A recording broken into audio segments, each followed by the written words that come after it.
দুনিয়ার জীবন কি জীবন? চোখের সামনে অহরহ এগুলো ঘটনা দেখছি আমরা। যাচ্ছে খুব স্বাদ আহ্লাদ করে, বর বিয়ে করতে যাচ্ছে, কার অ্যাক্সিডেন্ট, শেষ। Dead. কিছু সাহাবী তো এমনও ছিলেন, বদরের যুদ্ধ করতে এসেছেন, হাতের মধ্যে কিছু খেজুর আছে, খেজুর খাচ্ছেন, খোরমা খেজুর খাচ্ছেন। তখন নবী সাল্লাল্লাহু আলাইহি ওয়াসাল্লাম দাঁড়িয়ে ভাষণ দিচ্ছেন যে ওয়াসাবিকু ইলা মাগফিরাতিন মির রাব্বিকুম ওয়া জান্নাহ। ওই যে আয়াতটা আছে, তোমরা এগিয়ে চলো তোমাদের রবের খামার দিকে এবং জান্নাতের দিকে, আরদুহা কাআরদিস সামাই ওয়াল আরদ, যার প্রশস্ততা আসমান এবং জমিনের সমান। সাহাবী খেজুর খেতে খেতে খেজুরটা ফেলে দিলেন। আরেকজন সাহাবী জিজ্ঞাসা করলেন যে খেজুরটা ফেলে দিলেন কেন? তিনি বলছেন এই খেজুরগুলো খেতে অনেক সময় লেগে যাবে। নবী সাল্লাল্লাহু আলাইহি ওয়াসাল্লাম এমন কথা বলেছেন, এটা শোনার পরে আমি আর এক সেকেন্ড নষ্ট করতে যাচ্ছি না। খেজুর ফেলে দিয়ে যুদ্ধে ঝাঁপিয়ে পড়লেন, দেন শহীদ হয়ে জান্নাতে চলে গেল। তারাও তো মৃত্যুর স্বাদ গ্রহণ করেছেন, তাই না? সুমাইয়া রাদিয়াল্লাহু আনহা, আবু জাহেল তাকে নির্যাতন করছে, তার লজ্জাস্থানে বর্ষা ঢুকিয়ে দিয়ে, চিন্তা করতে পারেন, লজ্জাস্থানে বর্ষা নিক্ষেপ করে হত্যা করল। সুমাইয়া রাদিয়াল্লাহু আনহা দেখতে কালো বর্ণের, চেহারা সুন্দর নয়, হয়তো বা আপনার মতো সুন্দর নয়, জান্নাতে এখন হাসছে ইনশাআল্লাহ তাআলা। তার স্বামী ইয়াসের, আবু জাহেল তাকে পিটাতে মেরে ফেললো, সে মারা গেল, শহীদ হয়ে গেল।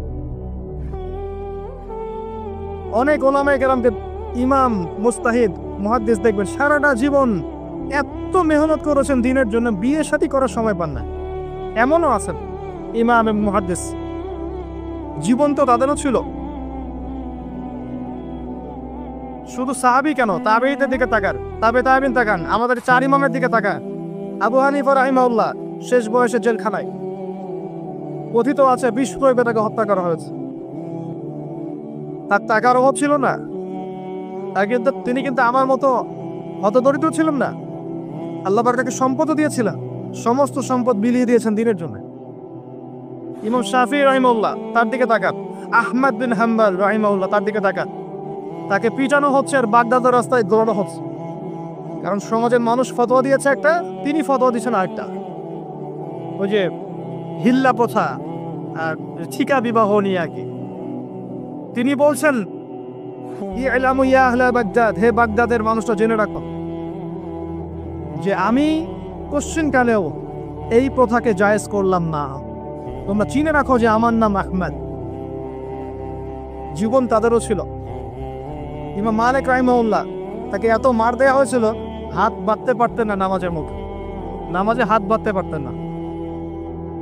সাহাবীদের থেকে নেন, তাবেঈ থেকে নেন, তাবেঈ থেকে নেন, মুস্তাহিদ ইমাম থেকে নেন, দুনিয়ার জীবন তারাও কিন্তু ভোগ করেছেন, আর আমরাও ভোগ করছি।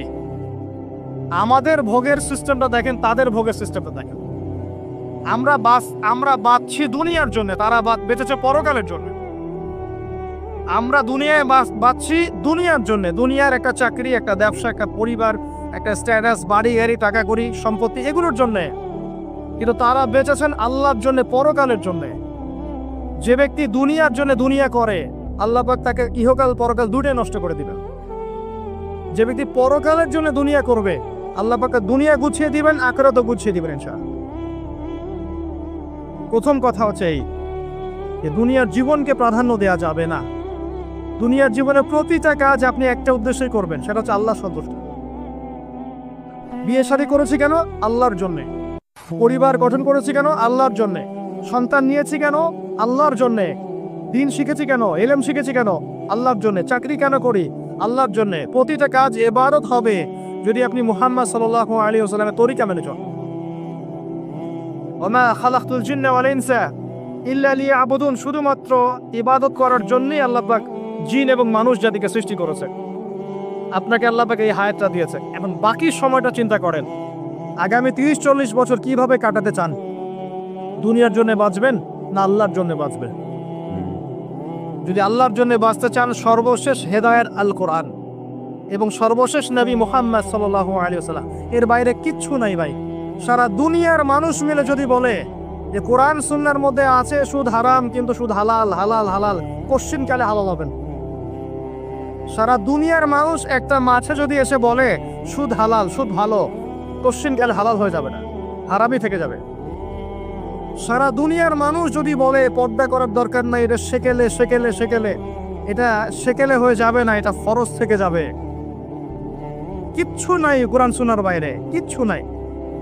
যা আছে দেখছেন বোগাস, যার কোনো ভিত্তি নাই, মানুষের মন গড়া প্রবৃত্তির অনুসরণ। এখন আপনি যখন কোরআন এবং সুন্নাহর কাছে আসতে চাইবেন, তখন কিন্তু আপনি চতুর্দিক থেকে বাধা পাবেন। এই পথ চলাটা এত সহজ হবে না। হ্যাঁ, কাদের জন্য সহজ হবে? যারা প্রোটেস্ট্যান্ট মুসলিম হবে। কি মুসলিম? প্রোটেস্ট্যান্ট মুসলিম। এটা কেমন? মানে ওটাও ঠিক এটাও ঠিক, সুদ খেলেও হয় না খেলেও হয়, পর্দা করলেও হয় না করলেও হয়, নামাজ পড়লেও হয়, মাঝে মাঝে থাকলেও হয়, যাকাত দিলেও হয় না দিলেও হয়।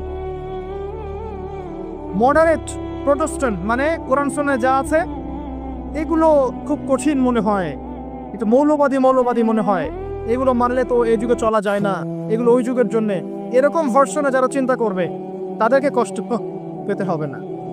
তারা দেখবেন কষ্ট না করেই দুনিয়ার জীবন কাটিয়ে দিচ্ছে, ওদের কোনো বাধা বিপত্তি আসবে না। আর আপনি যখন কোরআন সুন্নাহকে আঁকড়ে থাকবেন, কেমন করে আঁকড়ে থাকবেন? মারির দাঁত দিয়ে কামড়ে থাকবেন, নবীজি বলেছেন। মারির দাঁত দিয়ে কামড়াতে বলেছেন, সামনের দাঁত দিয়ে কামড়ালে ছুটতে যাবে, টান দিলে ছিঁড়ে যাবে। মারির দাঁতে কামড় দিলে টান দিলে সহজে ছিঁড়বে না। এভাবে থাকলে আপনার মাথা আসবে। এখন আপনার সামনে দেখবেন আপনি কিছু ফিতনা এবং কিছু সলিউশন। আপনি নিয়াত করেছেন যে আপনার যে গুনাহগুলো হয়েছে এগুলো থেকে আপনি তওবা করবেন ইনশাআল্লাহ, আগামী দিনগুলো আপনি কোরআন এবং সুন্নাহ অনুযায়ী চলবেন। এই কথা সেটা একমত আছেন তো? এখন চলতে গিয়ে দেখবেন যে আপনি কিছু স্পষ্ট বিষয় দেখতে পারবেন যেগুলোর সাথে আসলে কোরআন সুন্নাহর খুব একটা মিল পাওয়া যাবে না। আপনি দেখবেন স্পষ্ট শিরক করছে মুসলিমরা, আপনি দেখবেন স্পষ্ট বেদাত করছে, আপনি দেখবেন হারাম খাচ্ছে। মুসলিম যুবকরা মাদক, পর্নোগ্রাফি, জেনা, ফ্রি মিক্সিং, আপনার জুয়া, ক্যাসিনো, এই যে আপনার টিকটক প্রজন্ম, এগুলো নিয়ে ব্যস্ত আছে। আপনি স্পষ্ট দেখবেন মেয়েরা বেহায়ের মতো ঘুরে বেড়াচ্ছে। আপনি স্পষ্ট দেখবেন যে আপনি হালালে থাকলে চাকরি পাচ্ছেন না। আপনি স্পষ্ট দেখবেন পরিবারের লোকজন কথা শোনে না। আপনি এমনও দেখবেন ওলামায়ে কেরামের মাঝে ঐক্য নাই, এমন দেখবেন। আপনি এমনও দেখবেন যে মানুষ দিনকে দুনিয়ার বিনিময়ে বিক্রি করে দিচ্ছে। আর এমন দেখবেন যারা আপনার উপরে আছে তারা দিন সম্পর্কে তেমন কোনো জ্ঞান রাখে না। এমন জটিল পরিস্থিতিতে আপনি কি করবেন তখন? এরপরে আপনি যখন বিশ্বের দিকে তাকাবেন, তখন দেখবেন বিশ্বের সমস্ত পরাশক্তিরা ঐক্যবদ্ধ ইসলামের বিরুদ্ধে। বিশ্বের সমস্ত বড় বড় পরাশক্তিরা ঐক্যবদ্ধ ইসলামের বিরুদ্ধে। দেখবেন আপনি ইসলামের কোনো খিলাফা নাই, দেখবেন কোনো ইমাম নাই, কোনো আমির নাই, কোনো জামা নাই। দেখবেন আপনি সেই রকম সলফে সালেহিনের যুগের মতো সৌর্যবীর্য, ব্যক্তিত্ব, গায়রাত কিছু নাই। মনে হবে যেন আমরা দাসত্বের শৃঙ্খলে আবদ্ধ হয়ে গেছি। তখন আপনি কষ্ট পাবেন মনে মনে। আপনার মধ্যে ইমান থেকে থাকলে আপনি কষ্ট পাবেন, ভিতর থেকে কষ্ট ফিল করবেন। যদি প্যারালাইজড রোগী হয়ে থাকেন তাহলে কষ্ট ফিল করবেন না। চেতনা থাকে দিনের, কষ্ট ফিল করবে। তখন আপনার স্ট্রাগল শুরু হবে। তখন আল্লাহ যদি আপনাকে বুঝ দেন, আল্লাহ দেখবেন আপনি কি করেন।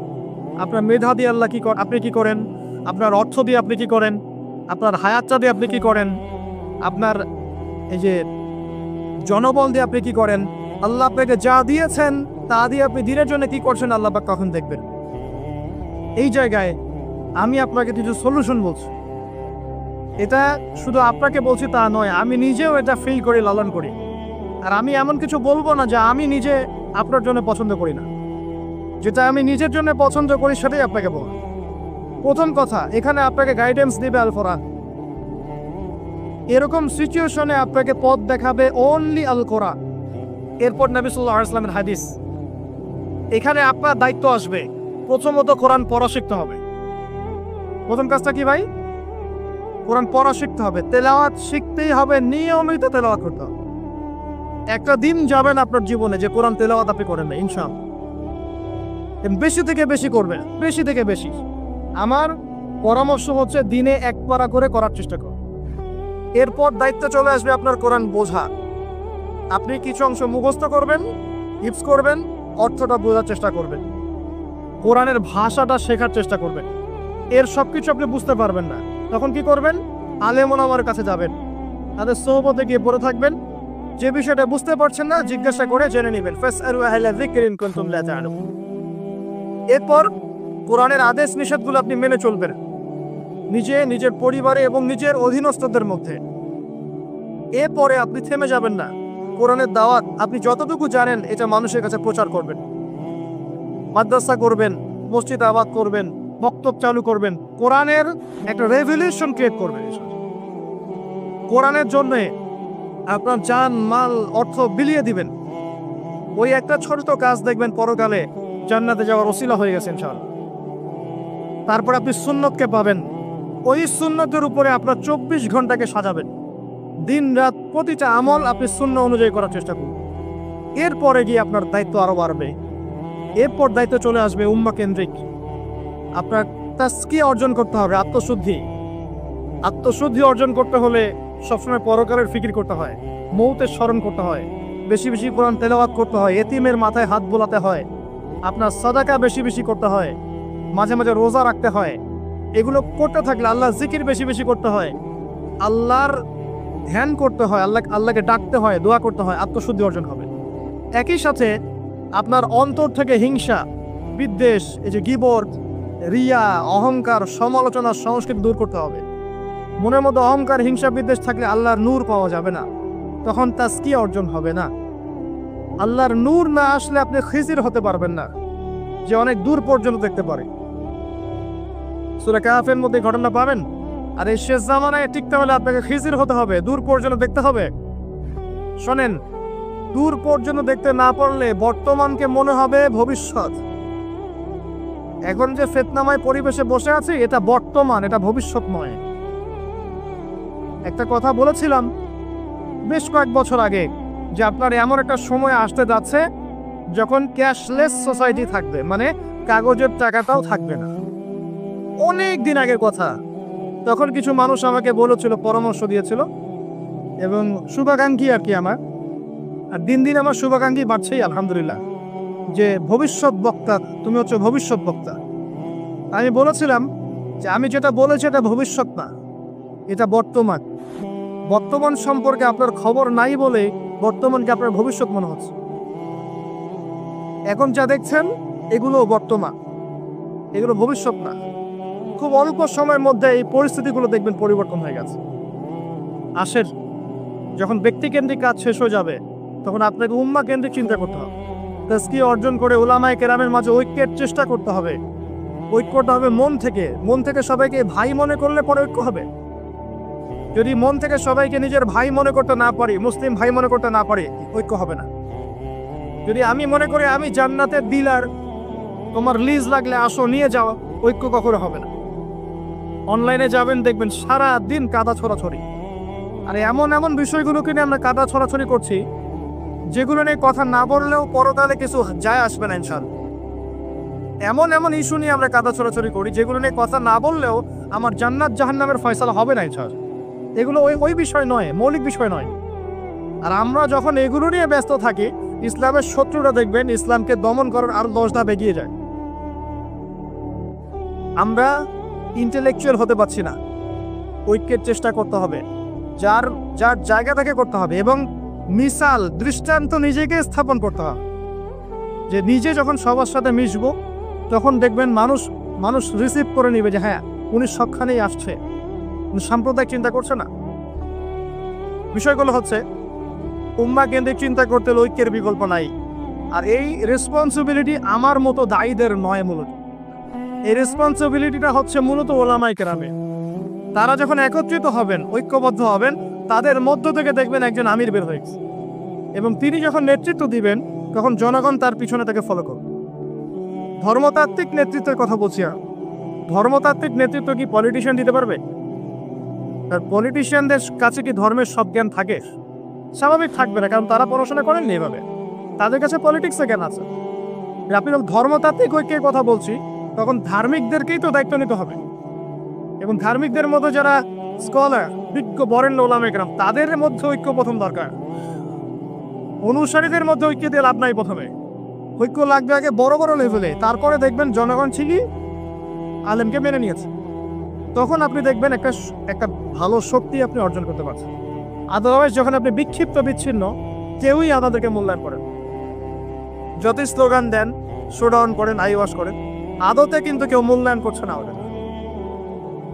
আর আল্লাহ রাব্বুল আলামিন কোরআনে বলেছেন, এখন এই আয়াত কোথায় আছে আল্লাহ ভালো জানেন, এই আয়াতের বাস্তবতা কোথায় সেটা আল্লাহ ভালো জানেন। ওয়া'তাসিমু বিহাবলিল্লাহি জামিআ ওয়ালা তাফাররাকু, এই আয়াতটা কোরআনের মধ্যে আছে, এটা কোরআনের মধ্যে আছে। আল্লাহ পাকের কিতাবের মধ্যে এই আয়াতটা আছে, ওয়া'তাসিমু বিহাবলিল্লাহি জামিআ, তোমরা আল্লাহর রজ্জুকে শক্ত করে ধরো ঐক্যবদ্ধভাবে। আচ্ছা, এটার উপরে আমল না করে আমরা যদি এড়িয়ে যাই, এটা কোরআনের অবমাননা হয় না? এটা কোরআনের অবমাননা হয় না? যখন কোরআনে স্পষ্ট বলা হচ্ছে তোমরা সুদ খেও না, তারপরেও খাচ্ছি, অবমাননা হয় না? আল্লাহ বলছেন জেনার ধার কাছেও যেও না, তারপরেও করছি, তখন অবমাননা হয় না? আমরা মানে আবেগ প্রদর্শন করার চাইতে বিবেকবান হয়ে কাজগুলো করলে বেশি ভালো হতো। কোরআনের সম্মান সর্বোচ্চ শিখরে তখনই পৌঁছাবে যখন এর আদেশ নিষেধের উপর আমল করা হবে, এবং আমরা আমল করে দেখাতে পারবো, এবং ইনশাআল্লাহ আমরা পারবো। যদি কেউ পারে পৃথিবীতে, শুধু মুসলিমরাই পারবে ইনশাআল্লাহ। এবং মুসলিমদের মধ্যে যারা পারবে না, আল্লাহ পাক ওদেরকে সরিয়ে দিবে, নতুন প্রজন্ম আল্লাহ পাক নিয়ে আসবে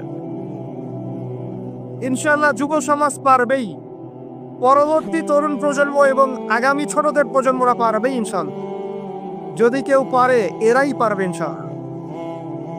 ইনশাআল্লাহ দেখবেন আমাদের মতো মানুষদেরকে দিয়ে যদি কাজ না হয়, আল্লাহ পাক আমাদেরকে সরিয়ে দিবেন, দিয়ে এমন এমন মানুষ আল্লাহ পাক তৈরি করবেন যারা এই চেয়ারগুলোতে বসবে, বসে কোরআন সুন্নাহকে হাতে নিয়ে বিশ্বকে নেতৃত্ব দিবে ইনশাআল্লাহ।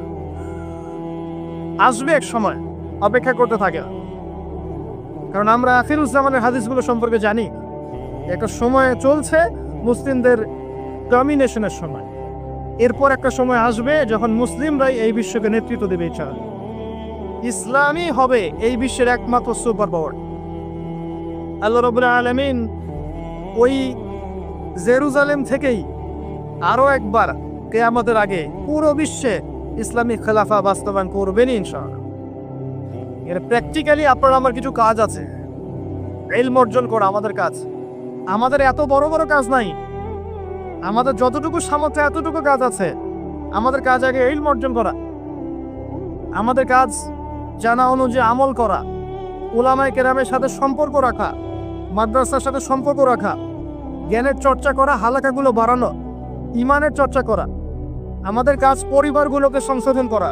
যদি কথা না শোনে ছেড়ে দেন, একক পরিবার গঠন করেন। বুঝাতে বুঝাতে যদি দেখেন যে আপনার পরিবার লূতের স্ত্রীর মতো হয়ে গেছে, বা নূহ আলাইহিস সালামের স্ত্রীর মতো হয়ে গেছে, তার ছেলের মতো কথা শোনে না, ছেড়ে দেন, আপনি আলাদা থাকেন। তাও ইমানের সাথে আপোষ করেন না। আসহাবুল কাহফ সমাজ, পরিবার সব ছেড়ে দিয়ে চলে গেছে, চলে যায় নাই? সব ছেড়ে দিয়ে চলে গেছে। যখন কেউ কথা শোনে না, একাই থাকতে হয় আল্লাহর রজ্জুকে ধরে। আল্লাহ পাক ইব্রাহিম আলাইহিস সালামকে বলেছেন, তুমি একাই একটা উম্মাহ। ইব্রাহিম, তুমি একাই একটা উম্মাহ। তো আমাদের কিছু কাজ আছে ভাই, ইমানের চর্চা করা, ইলম অর্জন করা, উলামায়ে কেরামের সোহবতে যাওয়া, তাজকিয়া, আত্মশুদ্ধি অর্জন করা, অন্তরে আল্লাহর নূর পাওয়ার চেষ্টা করা, বেশি থেকে বেশি ইবাদত করতে থাকা, সময়কে মূল্যায়ন করা, সময়কে মূল্যায়ন করা, জীবনটা গুছিয়ে নেওয়া। কারণ আমি এখানে থাকতে আসিনি, আমি আপনি এখানে থাকতে আসেনি। আজকে থেকে 50 বছর পরে, 100 বছর পরে এখানকার একটা মানুষও বেঁচে থাকবে না। এখানে আমরা বসে আছি যারা, কেউ থাকবে না, এই বিশ্বের কোনো নেতা থাকবে না। আজকে থেকে 100 বছর পরে এই ন্যাটো, জাতিসংঘ, হাবিজাবি কিচ্ছু থাকবে না। আপনি বিশ্বের যত পরাশক্তি দেখছেন, এগুলো কিচ্ছু থাকবে না। এই পৃথিবীর যে মানুষগুলো এখন বেঁচে আছে, 100 বছর পরে কেউ থাকবে। এখন মনে হচ্ছে এরাই সব, এগুলো সব না। 100 বছর, জাস্ট 100 বছর। আরে কিয়ামতের মাঝই তো হবে 50,000 বছর। কিয়ামতের মাঝ কত বছর? এই তুলনায় 100 বছর কিছু সময়। আল্লাহর কাছে 100 বছর কোনো সময় না। 100 বছর পর কিছু থাকবে না, কোনো আমি আপনি কেউ না, আমি আপনি কেউ থাকবো না। তো এই দুনিয়ার জীবনটাকে মূল্যায়ন করেন, গুছিয়ে নেন, আপনি জীবনের প্ল্যান করেন, আগামী 5 বছর আপনি কি করতে চাচ্ছেন, কতটুকু করতে চান, কি কি সনদ অর্জন করতে চান, কোন কোন বই আপনার পড়া হয়নি। আগামী 5 বছরের মধ্যে আপনার একটা ভালো জব দরকার, কি জব করবেন আপনি, যেটা করলে আপনি হালাল খেতে পারবেন। কত বছর আপনি বিয়ে করতে যাচ্ছেন এবং বিয়ের পর আপনি কিভাবে সন্তান প্রতিপালন করবেন। যখন আপনার বয়স 50 হবে তখন আপনার ছেলের বয়স কত হতে পারে। প্ল্যান করতে হয় জীবন সম্পর্কে। এবং আমি সেভ করব সম্পত্তি ভবিষ্যতের জন্য। কিসে সেভ করব? আমি এমন সম্পত্তি যদি সেভ করি, জমাই, যেটার মূল্য সামনে গিয়ে কমে যাবে, তাহলে আমি ঠকবো। যদি আমি এমন সম্পত্তিতে সেভ করি যেগুলোর মূল্য বাড়বে, আমি জিতবো। জীবনকে নিয়ে প্ল্যান করতে হবে। এবং এই সময়টুকুতে আমি দিনের জন্য কি করতে চাই, দিনের জন্য আমি কতটুকু করতে চাই। আমার দ্বারা কি একটা মসজিদ করা সম্ভব না? আমার দ্বারা কি একটা মাদ্রাসা করা সম্ভব না? আমি কি একটা এতিম প্রকল্প করতে পারি না? আমি কি একটা বিধবাদের প্রজেক্ট করতে পারি না? আমি কি একটা মা বোনদেরকে নিয়ে সেলাই মেশিনের কোনো প্রজেক্ট করতে পারি না? আমি কি মানব সেবামূলক কিছু কাজ করতে পারি না? ছোট্ট একটা সামাজিক সংগঠন করতে পারি না? কিছু একটা তো করতে পারি আমি। আল্লাহ পাক কি আমাকে কোনো প্রতিভা দেন নাই? আল্লাহ পাক কি আমাদেরকে কোনো প্রতিভা দেন নাই? একজন আলেম হয়ে আমি কি 100-200 ছাত্র বের করতে পারি না? একটা বড় এমন একটা প্রতিষ্ঠান কি করতে পারি না যেখান থেকে বছরে বছরে মাশাআল্লাহ বিশ্ব বরেণ্য আলেমরা বের হবে? পারি না? কিছু তো পারি। আল্লাহ পাক কিছু তো শক্তি আমাকে দিয়েছেন। আল্লাহ পাক তো বলেননি আমাকে এখন অস্ত্র নিয়ে নামো মাঠে, বলেছে কি? আমার তো পরিবেশই নাই। বাংলাদেশের মানুষ 90% মুসলিম বলছি আমরা, দেখবেন 80% নামাজ পড়ে না, দেখবেন 80% কোরআন পড়তে জানে না, যাকাত দেয় না, পর্দা করছে না, যুব সমাজের জীবনের উদ্দেশ্য ঠিক নাই, সারা দিন রাত অপসংস্কৃতি নিয়ে পড়ে আছে। এখন বেসিক কাজগুলো না করে কি আপনি বড় রেজাল্ট পাবেন? কখনো না। এই বেসিক কাজগুলো আমরা করতে পারি। এবং সবচেয়ে বড় একটা কাজ হচ্ছে আমাদের জায়গা থেকে উম্মার মাঝে ফাটল সৃষ্টি না করে ইউনাইটেড করার চেষ্টা করা যায়। আর আমাদের পরবর্তী প্রজন্ম, স্পেশালি এই তরুণদের প্রজন্ম, তরুণীদের আর আমাদের পরে ছেলে মেয়ে যারা আসবে সোনামণি, এদেরকে আপনি আগামী বিশ্বের জন্য তৈরি করেন। এটা বড় চ্যালেঞ্জ। বড় বড় আলেম তৈরি করেন। দেখেন দিন দিন আলেমদের সংখ্যা কমে যাচ্ছে। আমার মতো নগণ্য মানুষকে যখন এই চেয়ারে বসে কথা বলতে হয়, তখন তো আমি বুঝতে পারছি যে আলেমের সংখ্যা আজকে কি অবস্থা। আমি তো আলেম নই, কথা বলতে হচ্ছে। কিছু মানুষ আমার কথা শুনছে, তার মানে বুঝতে পারছি আলেমদের সংখ্যা কত কম। বড় বড় ওয়ার্ল্ড রিনাউন্ড আলেম তৈরি করতে হবে। ইমাম বুখারীর মতো, আবু হানিফা রাহিমাহুল্লাহর মতো, আহমদ বিন হাম্বলের মতো কে তৈরি করবে? এটা কি আমার পক্ষে করা সম্ভব? একার পক্ষে করা সম্ভব? নিঃসন্দেহে একটা কমিউনিটি দরকার। সবার মাঝে দিনের ফিকির তৈরি করতে হবে যে আমার সবচেয়ে ইম্পর্টেন্ট জিনিস এই পৃথিবীতে আমার দিন, আল্লাহর দিন। এর চেয়ে ইম্পর্টেন্ট কিছু নাই আমার জন্য। সবকিছু পরে, দিন আগে। দিনকে এগিয়ে নিতে হবে, আমাকে চ্যালেঞ্জ গ্রহণ করতে হবে।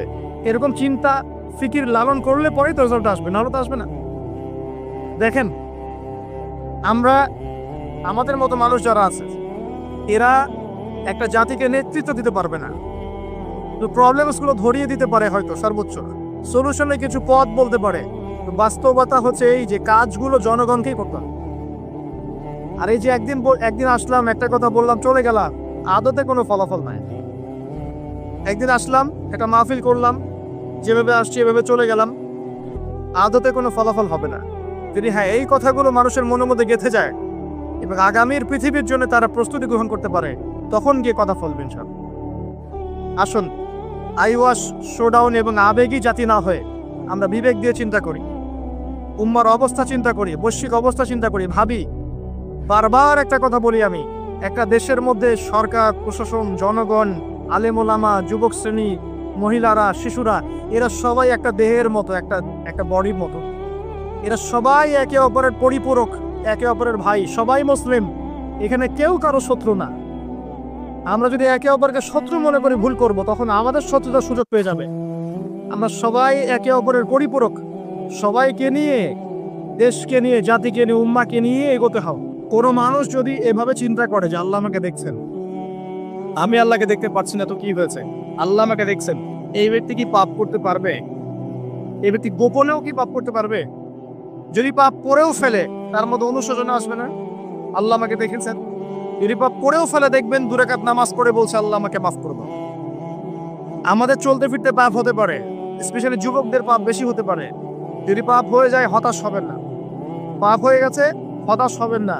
ওযু করবেন, জায়নামাজে দাঁড়াবেন, 2 রাকাত নামাজ পড়বেন, ওই পাপের কথা আল্লাহকে বলে ক্ষমা চাইবেন।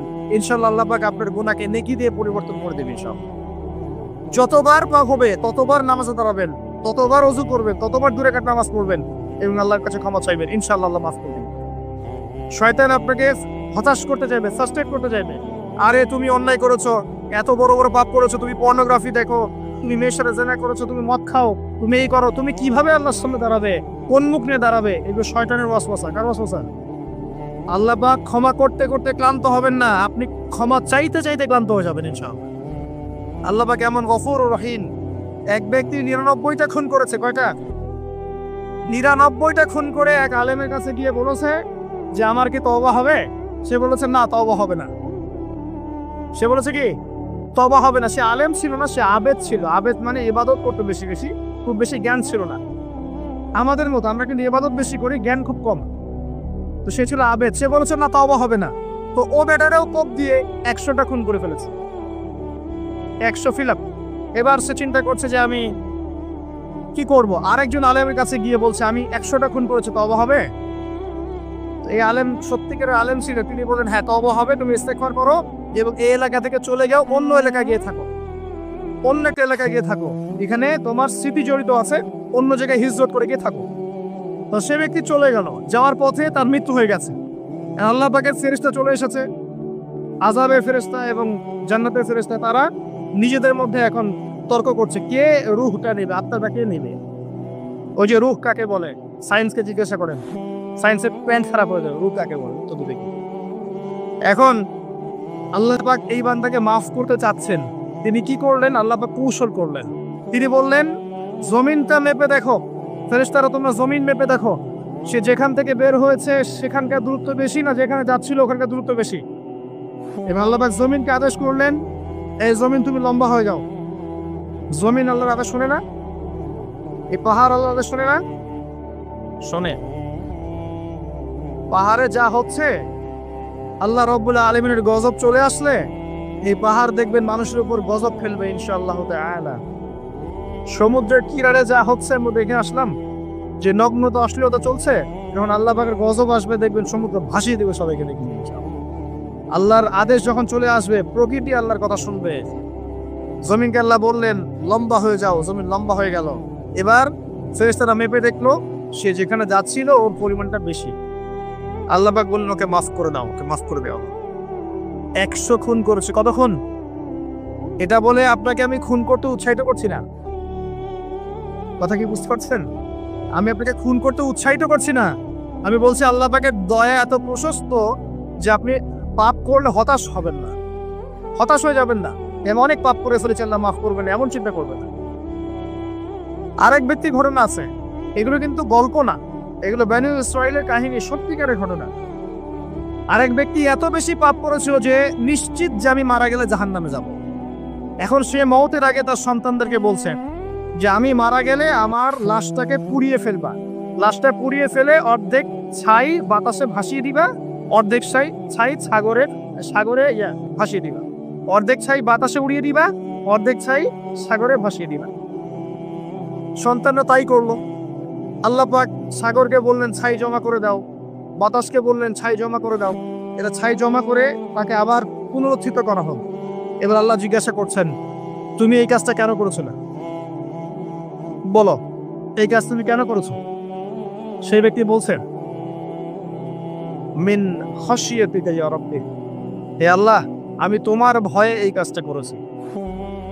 আর তুমি আল্লাহ খুব ভালো করেই জানো যে আমি তোমার ভয়ে করেছি না অন্য কোনো কারণে করেছি। আল্লাহ পাক বললেন তুমি আমার ভয়ে যদি করে থাকো আমি তোমাকে মাফ করে দিলাম। একজন ব্যভিচারী নারী, প্রস্টিটিউট বোঝেন? পতিতা বোঝেন? পতিতা বা যৌনকর্মী যে শব্দগুলো বোঝেন? আচ্ছা, এটা তো এখন একটা প্রফেশন হয়ে গেছে, তাই না? মানুষ এটাকে একটা প্রফেশন হিসেবে নিয়েছেন। আউযুবিল্লাহ। যখন এগুলো বেশি বেশি বাড়তে থাকবে সমাজে মহামারী ছড়াবে। আমার মাস্ক ভাইরাস ঠেকাতে পারবে না তো? এইসব ভাইরাস ঠেকাতে হলে বেশ্যাবৃত্তি বন্ধ করতে হবে, অশ্লীলতা বন্ধ করতে হবে, বেহায়াপনা বন্ধ করতে হবে, জেনা বন্ধ করতে হবে, তারপরে ভাইরাস কমবে ইনশাআল্লাহ। হাদিসে স্পষ্ট, যখন একটা কওমের মধ্যে, কম বলতে এখন পুরো বিশ্বকে বোঝানো যায়, পুরো বিশ্বই একটা কম, গ্লোবাল ভিলেজ, যখন একটা জায়গার মধ্যে জেনা বেড়ে যায়, নোংরামি বেড়ে যায়, মদ পান করার প্রবণতা বেড়ে যায়, অশ্লীলতা বেড়ে যায়, জেনা বেড়ে যায়, এই যে ধর্ষণ বেড়ে যায়, ব্যভিচার বেড়ে যায়, অবৈধ যৌন সম্পর্ক বেড়ে যায়, তখন আল্লাহর পক্ষ থেকে এমন এমন আযাব আসে, এমন এমন রোগ আসে যেগুলো কখনো মানুষ নামও শোনে নাই। সমকালীন প্রেক্ষাপটটা মিলান, দেখবেন যে সারা বিশ্বে কিভাবে জেনা বেড়েছে। জেনা, পর্নোগ্রাফি, আর ধর্ষণ, আর পরকীয়ার, ব্যভিচার ঘরে ঘরে ঢুকে গেছে এখন, ঘরে ঘরে। তো ভাইরাস ছড়াবে না তো কি ছড়াবে? কোরআন এবং সুন্নাহর আলোকে যদি আপনি পরিপূর্ণ জীবনযাপন করেন, বেশি বেশি কোরআন তেলাওয়াত করেন, আশা করা যায় আপনি কিছুটা হলেও সুস্থ থাকতে পারবেন ইনশাআল্লাহ। তবে একটা কথা মনে রাখবেন, যখন চতুর্দিকে ফিতনা, ফাসাদ এবং ফাসাদ, ফিতনা এবং আল্লাহর গজব ছড়িয়ে পড়ে, তখন ভালো মানুষরাও বাঁচতে পারবে না। বরং ভালো মানুষদেরকে আল্লাহ পাক আগে আগে সরাই দিবেন। তুমি মিয়া একাকে ভালো ছিলা, মানুষকে তুমি ভালো কাজে আদেশ করো নাই কেন, অসৎ কাজে নিষেধ করো নাই কেন, তুমি আগে ধ্বংস হও, ওকে আগে ধ্বংস করবে আল্লাহ পাকের সুন্নাত এরকমই। যাই হোক, যেটা বলছিলাম, এক মহিলা এরকম প্রস্টিটিউট ছিল, বেশ্যাবৃত্তি করে সংসার চালাতো, জীবন চালাতো। একদিন চলতে পড়তে দেখলো একটা কুকুর পানি পান করার জন্য তৃষ্ণার্ত অবস্থায়, তারপরে মৃত্যু হয় অবস্থা। তখন সেই মহিলা তার মোজাটা খুলে একটা কূপের নিচে নামিয়ে দিয়ে সেখান থেকে পানি উঠালো, উঠিয়ে এই কুকুরকে পানি পান করালো। আল্লাহ পাক এই ব্যভিচারী মহিলাকে এই কুকুরকে পানি পান করানোর ওসিলায় মাফ করে জান্নাতে দিয়ে দিয়েছে। আমি এই কথাটা বোঝাতে চাচ্ছিলাম যে পাপ হয়ে গেলে, চলতে পথে ঈমান নিয়ে চলতে পথে কি পাপ হয়ে গেলে হতাশ হবেন না। ওযু করবেন, নামাজে দাঁড়াবেন, ক্ষমা চাইবেন, আবারও শুরু করবেন, পারবেন না ইনশাআল্লাহ। আল্লাহ পাক তৌফিক এনায়েত করুন, আমিন। এরপরে ওই ব্যক্তি 4 নম্বর প্রশ্ন করছে, আমরা এদিকেই আসছি শেষের দিকে। এবার 4র্থ প্রশ্ন সে ব্যক্তি করছে যে আখবিরনি আনিস সাআহ, হে মুহাম্মদ সাল্লাল্লাহু আলাইহি ওয়াসাল্লাম, আমাকে কিয়ামত সম্পর্কে বলুন। সাআহ মানে হচ্ছে কিয়ামত, আমাকে কিয়ামত সম্পর্কে বলেন। এবার নবীজি বলছেন, মাল মাসউলু আনহা বিআ'লাম মিনাস সাইল। নবীজি বলছেন সাল্লাল্লাহু আলাইহি ওয়াসাল্লাম, যে প্রশ্ন আপনি করেছেন এই ব্যাপারে প্রশ্নকারী উত্তরদাতা উভয়ের জ্ঞানী সমান, কেউ কারো চেয়ে বেশি জানে না। মানে কেউই জানে না কবে কিয়ামত হবে, এটা তিনি বোঝাতে যাচ্ছেন। এবার সেই ব্যক্তি আরো একটা প্রশ্ন করছে, ফাখবিরনি আন আমারাতিহা। যদি আপনি এক্স্যাক্টলি বলতে না পারেন কোন দিন কিয়ামত হবে, তাহলে অন্তত এতটুকু বলেন যে কিয়ামতের আলামত গুলো কি কি, যেটা আপনারা প্রশ্ন করেছেন, যেটা আপনাকে আপনি টপিক দিয়েছেন, কিয়ামতের আলামত গুলো কি কি, এটা প্রশ্ন করেছেন এই ব্যক্তি নবী সাল্লাল্লাহু আলাইহি ওয়াসাল্লামকে। এবার আল্লাহর রাসূল সাল্লাল্লাহু আলাইহি ওয়াসাল্লাম এই হাদিসের মধ্যে মাত্র 2টা আলামত বলেছেন। কয়টা? মাত্র 2টা আলামত, কিন্তু শত শত আছে। নবীজি মাত্র 2টা বলেছেন, জীবনের শেষের দিকের হাদিস এটা। 1 নাম্বার তিনি বলেছেন, ওয়ান তালিদাল আমাতু রাব্বাতুহা। যখন তোমরা দেখবে, হে মানব জাতি, যখন তোমরা দেখবে যে দাসী তার মনিবকে জন্ম দিচ্ছে, দাসী তার মালিককে জন্ম দিচ্ছে, দাসী তার মালিককে জন্ম দিচ্ছে, আপনি কি কিছু বুঝলেন দাসী কেমন করে তার মালিককে জন্ম দিবে? কিভাবে দিবে? দাসী কিভাবে তার মালিককে জন্ম দিতে পারে? কয়েকটা ব্যাখ্যা আছে, আমি 3টা ব্যাখ্যা আপনাকে বলছি। 1 নাম্বার ব্যাখ্যা হচ্ছে, এটা হচ্ছে উল্টা বোঝানো হচ্ছে, উল্টা। দাসী মনিবকে জন্ম দেয় না সচরাচর। শেষ জামানায় কিয়ামতের আগে আগে সমাজের ন্যায় অন্যায়, ভালো মন্দ, হক বাতিল ইত্যাদির মানদণ্ড উল্টে যাবে। মানুষ ন্যায়কে মনে করবে অন্যায়, অন্যায়কে মনে করবে ন্যায়। মানুষ সত্যকে মনে করবে মিথ্যা, মিথ্যাকে মনে করবে সত্য।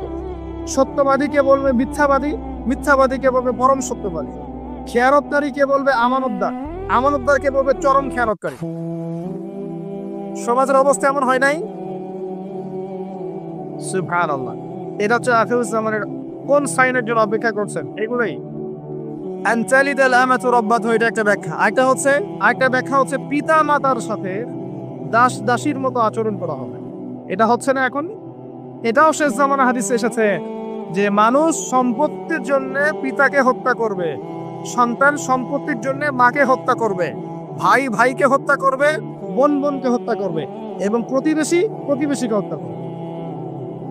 এই পরিস্থিতি নাই ভাই? দেখতে পান না চারপাশে?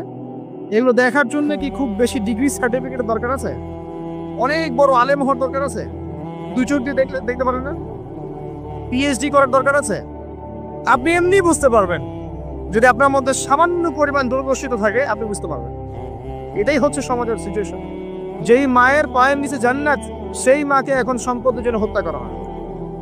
যেই বাবার সন্তুষ্টিতেই সন্তানের জান্নাত, ওই বাবাকে বৃদ্ধাশ্রমে রেখে আসা হয়। ওই যে লাইফে এসে আত্মহত্যা করে যায় মানুষ। সুবহানাল্লাহ, সুবহানাল্লাহ। যেই বাবা মা সারাটা জীবন নিজে খেয়ে না খেয়ে সন্তানকে লালন পালন করে, শেষবার সেই বাপ মাকে দেখার কেউ থাকে না। নিজে যখন হাঁটতে পারতো না, বাবা ওর হাত ধরে হাঁটায়। বাবা যখন হাঁটতে পারে না, বাবার হাতে একটা লাঠি ধরা দেয়, ও হাত ধরে হাঁটতে পারে না। সন্তান হিসেবে আমরা এখন অপদার্থ, নোংরা প্রজন্ম, যে বুদ্ধি প্রতিবন্ধী টিকটক প্রজন্ম। না জানে বাপের সম্মান, না জানে মায়ের সম্মান, না জানে বাপ কি জিনিস, না জানে মা কি জিনিস। যাদের বাবা মা নাই তারা জানে বাবা মা কি জিনিস। আমাদের মধ্যে যাদের বাপ মা মারা গেছে তারা জানে বাপ মা কি জিনিস। যাদের বেঁচে আছে এরা জানে না। নবী সাল্লাল্লাহু আলাইহি ওয়াসাল্লাম বলেছেন, ওই ব্যক্তির জন্য ধ্বংস যে ব্যক্তি পিতা মাতাকে পেয়েছে, তাদের খেদমত করে জান্নাত লাভ করতে পারে নাই। এই ব্যক্তির জন্য চরম ধ্বংস।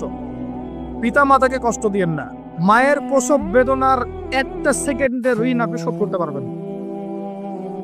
লুকমান আলাইহিস সালাম তার সন্তানকে বলছেন, ইয়া বুনাই লা তুশরিক বিল্লাহি ইন্নাশ শিরকা লাযুলমুন আযীম ওয়া ওয়াসাইনা লিল ইনসানা বিওয়ালিদাইহি হুসনা। তোমার পিতামাতার সাথে ভালো আচরণ করো। হামালাতহু উম্মুহু ওয়াহনান আলা ওয়াহন। তোমার মা তোমাকে কষ্টের পর কষ্ট লালন করে সহ্য করে এই যে প্রসব করেছে। অফিসালুহু ফি আমাইন, 2 বছর দুধ পান করিয়েছে। এই ঋণ শোধ করতে পারবে কেউ? আল্লাহ পাক আমাদেরকে বোঝার তৌফিক দান করুন। আল্লাহ পাক আমাদেরকে পিতা মাতার খেদমত করার তৌফিক দান করুন। আমিন। আনতালিদাল আমাতু রাব্বাতুহা, দাসী মনিককে জন্ম দিবে মানে দাস দাসীর মতো আচরণ করা হবে পিতা মাতার সাথে। এটা এখনকার সাইন। আপনি এই বিশ্বের দিকে তাকান, দেখেন কি হচ্ছে। আরেকটা ব্যাখ্যা কি হতে পারে, এটা আমি এখন করতে পারবো। এই ব্যাখ্যা আজকে থেকে 500 বছর আগে করা সম্ভব ছিল না। সত্যি সত্যি দাসী মনিককে জন্ম দিবে। কিভাবে? মনে করেন একটা রাষ্ট্রের নাম সিঙ্গাপুর। কি নাম? আচ্ছা, ওখানকার মেয়েরা খুবই আধুনিক, ফ্যামিনিস্ট। ফ্যামিনিস্ট মানে হচ্ছে নারীবাদী। নারী পুরুষের কোনো ভেদাভেদ নাই, কাঁধে কাঁধ মিলিয়ে সব করবো। Okay fine. এখন তারা তাদের কেরিয়ারের পিছনে ছোটে। সকালবেলা উঠেই জব এবং চাকরি, কেরিয়ার ইত্যাদি ইত্যাদি। বিয়ে শাদী করেছে, ফর্মালিটিস করতে হয়। কেউ কেউ আবার ওই লিভ টুগেদার থাকে, কেউ কেউ মেয়ে মেয়েকে বিয়ে করে ইত্যাদি ইত্যাদি। কেউ ছেলে ছেলেকে বিয়ে করে, এমনও চলছে এখন আর কি। তো কেউ কেউ আবার ভুল করে বিয়ে করে ফেলেছে। এখন সন্তান হয়ে গেছে, একটা সন্তানকে তো মানুষ করার সুযোগ নাই, সন্তানকে ডে কেয়ার সেন্টারে দিয়ে এসেছে। আবার কারো কারো সন্তান নেয়ার মতো সময়ই নাই, ক্যারিয়ার নিয়ে ব্যস্ত। কথা বুঝতে পারছেন? সন্তান 7 মাস 9 মাস পেটে ধারণ করব, আবার এই সিজার বা নর্মাল ডেলিভারি, আরো 2 বছর কষ্ট ইত্যাদি ইত্যাদি। দরকার কি সন্তানের? কি করা যায়? দরিদ্র দেশগুলো থেকে মেয়েকে হায়ার করা। যেমন দরিদ্র দেশ মনে করেন যে আমাদের ধরেন মালদ্বীপ বা আমাদের শ্রীলঙ্কা বা আমাদের আফগানিস্তান বা আমাদের অন্যান্য যেগুলো দরিদ্র কান্ট্রি, ইন্দোনেশিয়া থেকে বেশি নেওয়া হয়, যেগুলোর মাথা পিছু অনেক কম। আচ্ছা, একটা দরিদ্র দেশের মেয়েকে নিয়ে এসে একজন পুরুষ স্পার্ম মানে শুক্রাণু, তার যে শুক্রাণুটা আছে, এই শুক্রাণুটা বিশেষ পদ্ধতিতে ওই মেয়ের ওই ডিম্বাণুর সাথে মিলিত করে ইনজেক্ট করা হয়। আমি কি বুঝাতে পারছি? একটু বোঝার চেষ্টা করেন। শুক্রাণুটাকে নিয়ে মেডিকেল সায়েন্সের এখন অনেক পদ্ধতি আছে, এর মধ্য দিয়ে শুক্রাণু ডিম্বাণুকে একসাথে একত্রিত করে গর্ভের মধ্যে রেখে দেওয়া হয়। এবার এখানে বাচ্চা কনসেপ্ট করে, আস্তে আস্তে আস্তে বাচ্চা বড় হচ্ছে। কার্পেটে বাচ্চা বড় হচ্ছে ওই গরিব মেয়েটা, আর শুক্রাণু কার? ওই বড় লোকের। কথা বুঝতে পারছেন কি? যার স্বামী আর স্ত্রী দুজনে ব্যস্ত, সন্তান নেওয়ার ফুরসত নাই, স্ত্রীর সন্তান নেওয়ার ফুরসত নাই, স্ত্রী ব্যস্ত ক্যারিয়ারের পিছনে, ফ্যামিলিস্ট। এবার 9 মাস এই মেয়েটাকে খুব ভালো মতো খাওয়ানো হবে, ফ্রেশ পানি খাওয়ানো হবে, ফ্রেশ খাবার, একদম তত্তাজা একটা বাচ্চা চাই। 9 মাস পরে এই মেয়ে বাচ্চা খালাস করলো, সিজার হলো বা নর্মাল ডেলিভারি হলো। আর সিজার আজকে থেকে 100-200 বছর আগে ছিল না, নতুন একটা পদ্ধতি এসেছে, পেট কাটা হবে, বাচ্চা বের করে ফেলা হবে। সুবহানাল্লাহ। মনে হয় গরু, ছাগল, হাঁস মুরগির বাচ্চা হয়, মানুষের বাচ্চা সিজার ছাড়া হতে পারে না। এটা যে শেষ জামানের হাদিসে আছে, আপনাকে বললে আপনি বিশ্বাস করবেন? আখিরুজ জামান, কিয়ামতের আলামতের যতগুলো হাদিস আছে এর মধ্যে একটা এরকম হাদিস আমি পড়েছি, শেষ জামানায় মেয়েদেরকে ধরা হবে, ওদের পেট কেটে ফেলা হবে। আর কোন নিদর্শনের জন্য অপেক্ষা করছেন? শেষ জামানায় মেয়েদেরকে ধরা হবে। মেয়ে রাজি না থাকলেও বোঝানো হবে, সিজন না করলে বাচ্চা বাঁচবে না।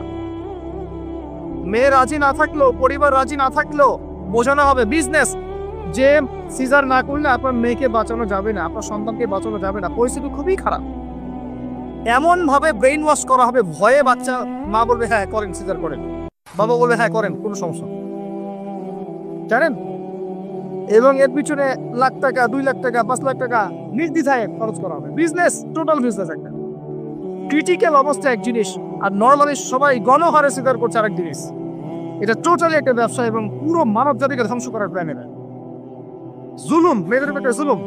শেষ জামানে হাদিস এসেছে যে আখিরুজ জামানে মেয়েদেরকে ধরা হবে, মানে মেয়েরা ধরা দিবে না, ধরা হবে, পেট কেটে ফেলা হবে, এর ভিতরে যা আছে ওকে বের করে ফেলা হবে। স্পষ্ট টপকা হাদিস। কেউ দলিল চাইলে আমাকে নক করে, আমি দিব দলিল ইনশাআল্লাহ। কোন সময়ের জন্য অপেক্ষা করছে? এই সিজারিয়ান, এই ট্রেডিশনটা আজকে থেকে 50 বছর আগে ছিল। আপনার দাদিরা কি এইভাবে সন্তান জন্ম দিয়েছে? তাদের 11টা বাচ্চা হইতো, 12টা বা 15টা বাচ্চা হইতো, আর আমার 1-2টাতেই সিজার লাগে। গরু ছাগলের বাচ্চা হয়, আমাদের বাচ্চা হইতে পারে না? সুবহানাল্লাহ, সুবহানাল্লাহ। ইভেন আমার ক্ষেত্রে এমন হয়েছে। 12 ঘন্টার মধ্যে না করলে আপনার ওয়াইফকে বাঁচানো যাবে না। বললাম ওয়াইফ বাঁচবে, নর্মালি হবে, নর্মালি করবে। আমি যাই না মাঝে দাঁড়ানো, আলটিমেটাম সময় দিচ্ছে যে সময়ের আগে হবে না, সময় এটা পার হয়ে গেলে সিরিয়াস অবস্থা, মারা যেতে পারে, মরবে না, এভাবেই হবে, করেন। এভাবেই হয়েছে, এভাবেই। আমি কথাটা এই জন্য বললাম যে যারা পুরুষ আছেন আপনারা, এবং যারা সন্তানের বাবা হচ্ছেন, আপনারা আপনাদের স্ত্রীদের জীবনটাকে এভাবে ধ্বংসের মুখে ঠেলে দিন না, ওদের উপর এত জুলুম করেন না। আল্লাহ পাক প্রাকৃতিক নিয়ম দিয়েছেন, এভাবেই বাচ্চা হবে ইনশাআল্লাহ। ক্রিটিক্যাল অবস্থা এক জিনিস, একটা ক্রিটিক্যাল সিচুয়েশন হয়েছে, তখন আপনি করতে পারেন, সেটা আলাদা বিষয়। নর্মালি এমন একটা ট্রেডিশন বানাচ্ছেন কেন? ঘরেই পারে সিজার, কি দরকার আছে? আশ্চর্য একটা ব্যাপার, আশ্চর্য। এরপরে দেখবেন আরো 2 বছর তাকে এই বোঝা বয়ে বেড়াতে হয়। যাই হোক, হাদিসের মধ্যে আসে, এই যে বাচ্চাটাকে জন্ম দিল এই মেয়েটা, গরিব মেয়েটা, এবার এই মেয়েটাকে কিছু ডলার দেওয়া হলো। তুমি 9 মাস গর্ভধারণ করেছো, তোমাকে পারিশ্রমিক দেওয়া হলো, বাচ্চাটা আমাকে দাও, তুমি বিদায় নাও। এই মেয়ে পারিশ্রমিক নিয়ে চলে আসলো। এখন এই যে বাচ্চাটা জন্ম নিল, এই বাচ্চাটা কার বাচ্চা? দাসীর না মনিবের? কার সূত্রণ আছে? এই হচ্ছে হাদিসের ব্যাখ্যা। এখন করতে পারবেন আপনি ব্যাখ্যা, আজকে থেকে 500 বছর আগে এই ব্যাখ্যা করতে পারতেন না, কারণ এই ফিতনা 500 বছর আগে ছিল না। এই যে দাসী তার মনিবকে জন্ম দিয়ে চলে গেল। নবী সাল্লাল্লাহু আলাইহি ওয়াসাল্লাম 1400 বছর আগে বলেছেন এমন একটা সময় আসবে দাসী মনিবকে জন্ম দিবে। চিন্তা করেন, আর কতটুকু সময় বাকি আছে আপনার হাতে, আপনি ভক্ত দেখেন। আমি তো বেশি বললে সমস্যা, হজম হয় না কিছু মানুষের। খালি চোখ কান বন্ধ করে খাও দাও, ঘুমাও, 5 ওয়াক্ত নামাজ পড়ো, ব্যাস এনাফ। যখন সমস্যা আসবে তখন দেখা যাবে, এমন ভাব মানুষের আছে। মনে করেন যে চাঁদ এবং পৃথিবী আছে একটা এই যে গ্রহণের মধ্যে। এখন অন্য একটা গ্রহাণু আসছে পৃথিবী থেকে, ধেয়ে আসছে। অনেক সময় দেখা যায় না খবরে, ধেয়ে আসছে গ্রহাণু, দেখা যায় না? ধরেন ধেয়ে আসছে এবং বিজ্ঞানীরা নিশ্চিতভাবে বললো যে আগামী 10 বছরের মধ্যে এটা লেগে যাবে, আগামী 10 বছরের মধ্যে এটা পৃথিবীতে এসে পড়বে, বা 10 ঘন্টা পর পড়বে, বা 10 মাস পর পড়বে, এমনটা বলে দিল বিজ্ঞানীরা। এখন আপনি কি করবেন? আচ্ছা, যখন আসবে তখন দেখা যাবে, এত ব্যস্ত হওয়ার কিছু নাই, ঘুমাও, খাও, ফুর্তি করো, যেমন দিনকাল কাছে যাক, কোনো সমস্যা নেই। এখন আরেক দল মানুষ চিন্তা করছে ওই গ্রহাণুটাকে কিভাবে সরিয়ে দেওয়া যায়, সরিয়ে দিয়ে পৃথিবীকে কেমন করে বাঁচানো যায়। কারা বেশি স্মার্ট? ওরা সরানোর চেষ্টা করে না, ওরা বলে যে আমরা সরিয়ে দিব, ওখানে ধ্বংস করবো, ইত্যাদি ইত্যাদি। আর কেউ বোঝা, আচ্ছা আসুক, দেখা যাবে, সমস্যা, মরতেই তো হবে একদিন, আসবে, সমস্যা। চমৎকার। তো এই যে একটা বুদ্ধিবৃত্তিক পরাজয়, এর ফলশ্রুতিতে আগামী প্রস্তুতি নিতে পারবে না মানুষ। সাহাবায়ে কেরাম রাদিয়াল্লাহু আনহু মসজিদে বসে একটা বিষয় নিয়ে কথা বলছেন। নবী সাল্লাল্লাহু আলাইহি ওয়াসাল্লাম পাশ দিয়ে যাচ্ছেন, জিজ্ঞাসা করলেন, তোমরা কি নিয়ে কথা বলছো?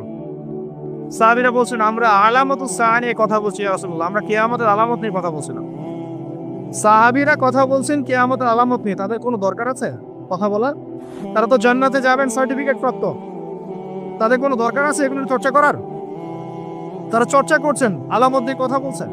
নবীজি বললেন, শোনো, 10টা আলামত না আসা পর্যন্ত কিয়ামত হবে না, এত টেনশন নিও না। 10টা আলামত না আসা পর্যন্ত কিয়ামত হবে না। ইবনে মারিয়াম, ইয়াজুজ মাজুজ, আপনার দাব্বাতুল আরদ, আপনার 3টা ভূমিকম্প ইত্যাদি ইত্যাদি, এরকম 10টা আলামত আসবে, তারপর কিয়ামত। তো সাহাবীরা যে বসে বসে কথা বলছেন কিয়ামত নিয়ে, তারা কি বুঝতেন না যে কি করা লাগবে ইসলামের জন্য, কি করা লাগবে না? নাকি আমি বেশি বুঝি? তারা কি জন্য কথা বলছিলেন? কারণ তারা আগামী প্রস্তুতি যাতে গ্রহণ করতে পারে। কেউ যদি মৃত্যুর আলোচনা করে, পরকালের আলোচনা করে, শেষ জামানের কথাবার্তা বলে, আলোচনা করে, এটি কি এই কারণে যে মানুষ হতাশ হয়ে বসে থাকবে? নাকি এই কারণে বরং তারা আরো উজ্জীবিত হোক এবং সময়টাকে কাজে লাগাক, আগামী দিনগুলোকে ইবাদত করে কাটিয়ে দেয়? কোনটা উদ্দেশ্য? উদ্দেশ্য কোনটা? কিছু মানুষকে বোঝানো যায় না, কারণ লাহুম কুলুবুন লা ইয়াসফাহুনা বিহা, কলব আছে উপলব্ধি করে না। ওয়ালাহুম আযানুন লা ইয়াসমাউনা বিহা ওয়ালাহুম আ'ইনুন লা ইবসিরুনা বিহা উলাইকা কাল আনআম বাল হুম আদাল ফাউলাইকা হুমুল গাফিলুন। আমার আগের যে লেকচারে ছিলেন এই আয়াতটাকে তেলাওয়াত করেছেন না? শুনেন, আমি শুনছি না মহান ভাই। তো এই ব্যক্তি জিজ্ঞাসা করছেন কিয়ামতের আলামত বলেন। নবীজি 2টার মধ্যে একটা বললেন, এটা দাসী তার মনিবকে জন্ম দিবে, যেটা আপনি এখন দেখতে পাচ্ছেন। 2 নাম্বার তিনি বলছেন, লিসেন, এই হাদিসে এটাই লাস্ট। 2 নাম্বার তিনি বলছেন, ওয়ান তারাল হুফাতাল উরাতাল আলাতা রিয়া আশ-শাই ইয়াতাতাওয়ালুনা ফিল বুনিয়ান। যখন তুমি দেখবে যে সমাজের সবচেয়ে দরিদ্র শ্রেণীর মানুষ, যাদের পায়ে স্যান্ডেল ছিল না এবং গায়ে কোনো জামা ছিল না, পায়ে স্যান্ডেল ছিল না, কত দরিদ্র চিন্তা করে না, গায়ে জামা ছিল না, কত দরিদ্র চিন্তা করে না, এরা ইয়াতাতাওয়ালুনা ফিল বুনিয়ান, উঁচু উঁচু অট্টালিকা নির্মাণের প্রতিযোগিতা করবে। প্রতিযোগিতা, কম্পিটিশন। নির্মাণ করবে এটা বলা হয়নি, কম্পিটিশন করবে। তোমার 10 তো আমার 15, তোমার 15 আমার 20, তোমার 100 আমার 200, কম্পিটিশন করবে। আজকে থেকে 200 বছর আগে পৃথিবীর দিকে তাকান, পৃথিবীর এই প্রত্যেকটা শহর, বড় বড় নগরগুলোতে এত উঁচু উঁচু কনস্ট্রাকটিভ বিল্ডিং ছিল, এই প্রতিযোগিতা ছিল। সুবহানাল্লাহ। আর কোন সাইনের জন্য অপেক্ষা করছেন? এখন আপনাকে বলি, যে ব্যক্তির পায়ে স্যান্ডেল নাই, গায়ে জামা নাই, সে কিভাবে এটা করতে পারে? উত্তর দেন, কিভাবে সম্ভব বলেন? কে বলছেন? এক ভাই বলছেন সুদ।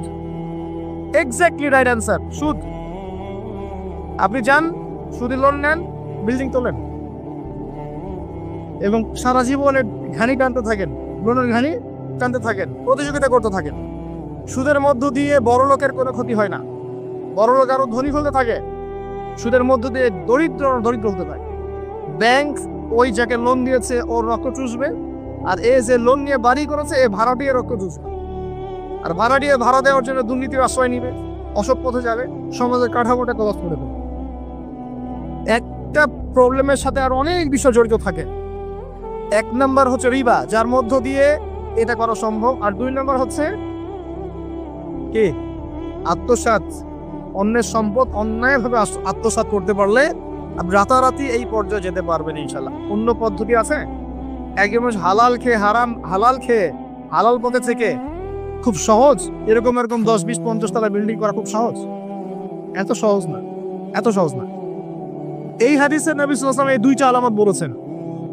অন্যান্য হাদিস ভিত্তিক আরো অনেক কথা বলেছেন। ফর এক্সাম্পল, আমি কয়েকটা বলে শেষ করছি, বড় বড় কয়েকটা বলছি। ফর এক্সাম্পল, শিরিক বেড়ে যাবে। কি বেড়ে যাবে? শিরিক বেড়ে যাবে। ভণ্ড নবীদের আগমন ঘটবে। সময়গুলো সংক্ষিপ্ত হয়ে আসবে। একটা বছর একটা মাসের মতো চলে যাবে, একটা মাস একটা সপ্তাহের মতো চলে যাবে, একটা সপ্তাহ একটা দিনের মতো চলে যাবে। সময় কি দ্রুত যাচ্ছে না? আপনি কি বুঝতে পারছেন সময় দ্রুত যাচ্ছে? চাঁদ দ্বিখণ্ডিত হয়ে যাবে। চাঁদ কিন্তু দ্বিখণ্ডিত হয়ে গেছে, চাঁদ দ্বিখণ্ডিত হয়ে গেছে। সূরা কমারের 1 নম্বর আয়াত পড়ে দেখেন। বেশি বেশি আল্লাহর গজব আসবে, মহামারী আসবে, ঝড়, জলোচ্ছ্বাস, প্রাকৃতিক দুর্যোগ বেশি বেশি আসতে থাকবে এবং এমন এমন সব রোগের আবির্ভাব ঘটবে যেগুলো কখনোই ছিল না পৃথিবী। এইডস এর নাম মানুষ আগে শুনেছে? এইচআইভির নাম মানুষ শুনেছে? এখন এসব যে ভাইরাস চলছে এগুলোর নাম আগেকার জেনারেশন শুনেছিল কখনো? এরপরে যেগুলো আসবে সেগুলো আমরাও শুনি নাই, আমাদের পরের প্রজন্ম শুনবে। এটাই শেষ না, আরো আসবে। নবীজি আরো বলে গেছেন, বেশি থেকে বেশি মানুষ সুদ খাবে। যে ব্যক্তি সুদ থেকে দূরে থাকতে চাইবে তার গায়েও এসে সুদের ছিটা ফোঁটা লাগবে। মুসলিমদের মধ্যে বিভক্তি বেড়ে যাবে, আপোষে হানাহানি কাটাকাটি বেড়ে যাবে, হারাজ হত্যাকাণ্ড বেড়ে যাবে। এত বেশি হত্যাকাণ্ড হবে যে মানুষকে হত্যা করছে ও জানবে না কেন হত্যা করছি, যে নিবন্ধ হবে সেও বুঝবে না কেন আমাকে মারা হবে। প্রথম বিশ্বযুদ্ধের ইতিহাস একটা লেকচারে বলেছি, সেকেন্ড ওয়ার্ল্ড ওয়ারের ইতিহাসটা বলেছিলাম। এগুলো দেখেন সারা বিশ্বে কত মানুষকে মারা হয়েছে বিগত শতাব্দীতে, 100-150 বছর। দেখে নিন হারাজ হত্যাকাণ্ড, প্রচুর হত্যাকাণ্ড। প্রথম ওয়ার্ল্ড ওয়ারেই মিনিমাম 3 থেকে 4 কোটি মানুষকে মারা হয়েছে। দ্বিতীয় ওয়ার্ল্ড ওয়ারে 7 থেকে 8 কোটি মানুষকে মারা হয়েছে। সামনে যেটা আসবে ওখানে দেখবেন পৃথিবীর 1/3 মানুষের শেষ। অপেক্ষা করতে থাকেন। আরো বলেছেন জেনা বাড়বে, জেনা ঘরে ঘরে জেনা থাকবে। আরো বাড়বে পরকীয়া, ব্যভিচার, আপনার পারিবারিক কাঠামো ভেঙে যাবে, সমাজের বন্ধন বলে কিছু থাকবে না, ভেঙে যাবে। এটা তিরমিজিতে আছে হাদিসটা। মসজিদগুলো হবে চাকচিক্যময়, হেদায়েত শূন্য, শেষ যাবার। দেখেন মসজিদগুলো এক একটা তাজমহলের মতো।